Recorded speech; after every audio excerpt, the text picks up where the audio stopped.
And final thoughts from Lucky Strike Mine. This is a very cool place. This is very, very cool for a number of reasons. First of all, it provides some really solid dispersed camping opportunities if that's what you're into. I am, so that was right up my alley there. I've seen, other than the one that I'm at right here, which is good, but after looking around a little bit more, it is not the best one. So there's at least one other one that I'm thinking of right now that I came across that's even better than this. But there are probably 3 really solid dispersed camping sites here. So if your thing is being remote, like in the middle of nowhere, all by yourself, and spending the night in a ghost town or a former mine, this would be a hard one to beat here. The good thing is that being in these canyons cuts back on a lot of the wind. The bad thing is that there is no overhead cover here to block you from the sun. So you're taking the full brunt of the sun. Right now it is about 9 o'clock in the morning. So I'll button things up and get out of here before the sun gets real strong. But being down in a canyon / valley in the middle of July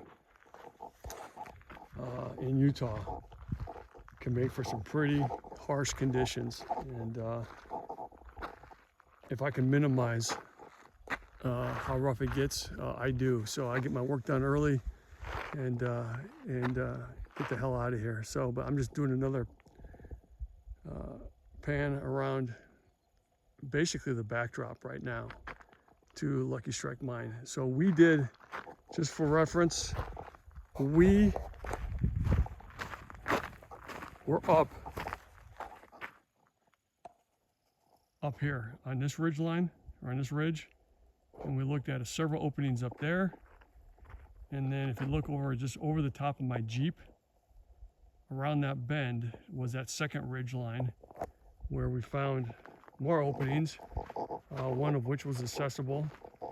And there is a third canyon option. It's gonna be kind of hard to see it with the rocks kind of blending in, but there is a ridge right in the middle of the camera, and it goes around the bend. And you can follow that back into that canyon. There could be something back there.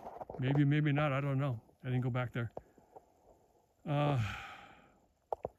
But we found 17 openings, 4 of which are still accessible. That's not bad. That's not bad. One of which we actually went inside, and 3 of which we did not for different reasons. So Lucky Strike Mine is a very cool place. There's the buildings right here we looked at earlier. Again, this is located, you can look at it on a map, or pull up on the internet, but it is located on the southern half of the San Rafael Swell. So basically, if you take I-70, it would be south of I-70. I-70 goes east to west or west to east, however you're looking at it.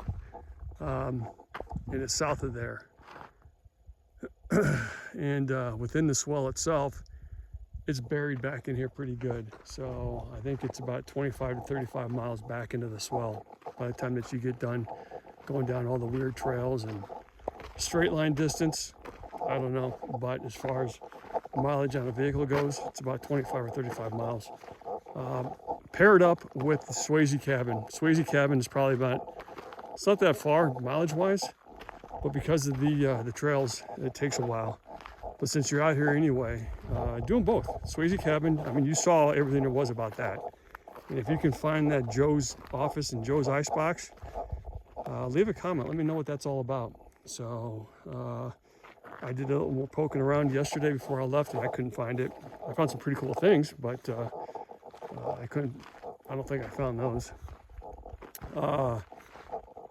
If you don't feel like doing Swasey Cabin, I would still definitely suggest coming out here to Lucky Strike Mine. Like I said earlier, I've got the place all to myself. So that's nice. This isn't like Rhyolite in California where I don't want to say it's commercialized, but it's very busy out there. Cerro Gordo, same thing, it's pretty busy up there. So this one here you pretty much have to yourself. There's actually more than just one knockdown little old cabin. I mean, there's actually stuff out here to take a look at, to explore. And something tells me that I haven't even touched the tip of the iceberg yet. So definitely the San Rafael Swell in general is freaking fantastic for all kinds of stuff. Like I said, whether it's petroglyphs or any other kind of rock art, rock formations, mining cabins, other cabins, former mine sites, ghost towns, it's all out here. In the trails, if you're just into wheeling, the trails out here are fantastic also. So yes, definitely chalk this one up as a definitely do. And like I said, if it's your thing to stay out here, make that one happen. It would be, it wouldn't do justice to this place if you just came out here and took a look at a couple of cabins and turned around and went back. Yeah, that's not what it's about. This place is all about exploring out here, looking around safely, and enjoying what we have access to right now. So that said, that's it. I am going to finish my business up here and make way down towards Hanksville, and that's probably where I'll pick up the next set of videos. So, all right, hope you enjoyed. Thank you.